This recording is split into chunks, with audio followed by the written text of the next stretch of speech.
happy Independence. The ERi-TV news broadcast crew and I, Dalit Zahaya, are now ready for your daily news briefing at 10:30 local time. First, let us catch up with the major headlines.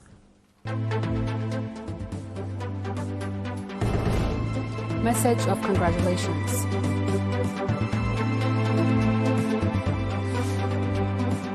Traditional cultural competition in Gashbarka region.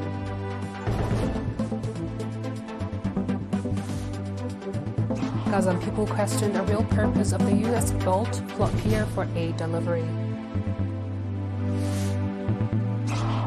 Heavy rain triggered flooding coast, swelling water levels in Guangxi. On our local news, heads of states and governments from Kingdom of Saudi Arabia, Republic of Turkey, and Sweden has extended their congratulations to the people and government of Eritrea on the occasion of the 33rd Independence Day anniversary.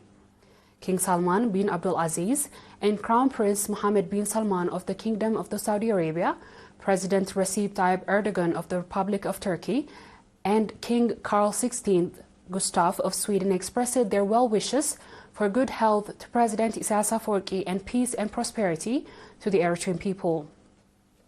They also conveyed their country's eagerness to enhance bilateral ties with Eritrea based on mutual interests. President Recep Tayyip Erdogan emphasized Turkey's support for Eritrea's independence, territorial integrity, and economic development, and expressed his sincere hope that the friendly relations between the two countries will continue to develop in all dimensions. The traditional cultural competition organized in Gashbarka region in connection with the 33rd Independence Day anniversary has concluded. The program, organized across all the subzones of the region, featured traditional dance and songs from ethnic groups of Kunama, Bedouin, Tigre, Rashaida, and Saho, as well as poems depicting heroism and cultural values. Mr. Idris Saleh, Director General of Culture and Sports, stated that the main objective of the program were to identify untaped traditional cultural resources and create conducive group to present a national forum and add color to the festives associated with the Independence Day anniversary. Ambassador Muhammad Ali Houri, governor of the region, called for an integrated effort to identify and properly document the traditional cultural resources of the region to preserve them for future generations. Awards were presented to winners at individual and the subzonal levels.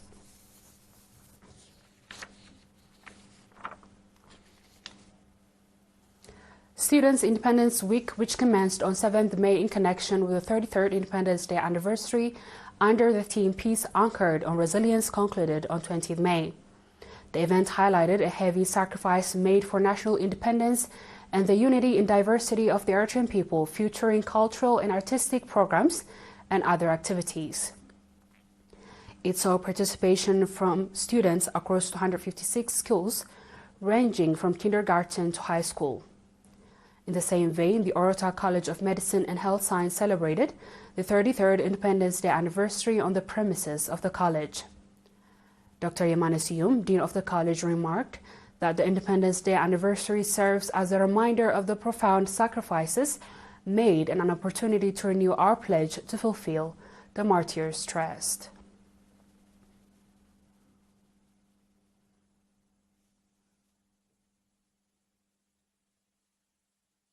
The viewers will be back with the international news shortly. Stay tuned.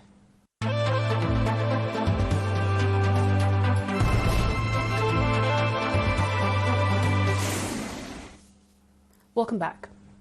Some residents on the Gaza city questioned a need for a real purpose of building a temporary maritime pier by the United States, which claimed it is facilitating aid delivery. The United States announced last Friday that trucks carrying humanitarian aid had reached the coast of Gaza Strip through a floating maritime port it has constructed. On Sunday, vessels transporting aid supplies in the distance could be seen from the seaside of the Gaza port.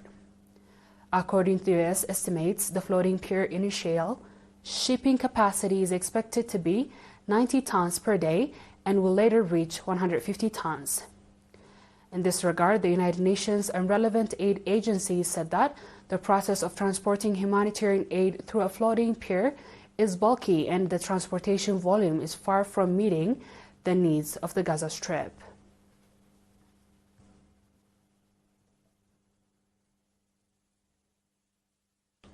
On our last news, heavy rainfall in South China's Guangxi-Sichuan Autonomous Region has caused swelling in water levels in many rivers since Saturday, ranging from 1 to 6 meters. According to the local authorities, 6 small and medium-sized rivers, including Sitan River, Sichuan River, Sinlon River, has recorded flood levels exceeding the warning levels by 0.31 to 1.68 meters. Cities include Nanning, Beis, Guilin, and Fanxingguan has issued flood warning accordingly.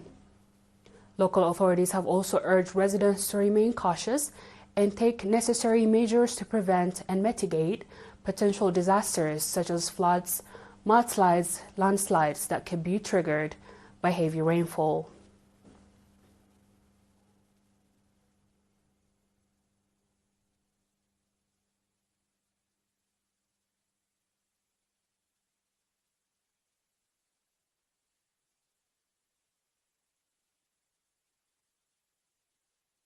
Dear viewers, we've come to the end of tonight's news. Let's have a quick recap of the headlines.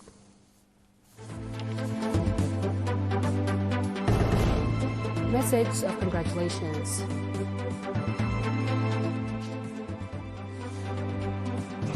Traditional cultural competitions in Gashwaka region.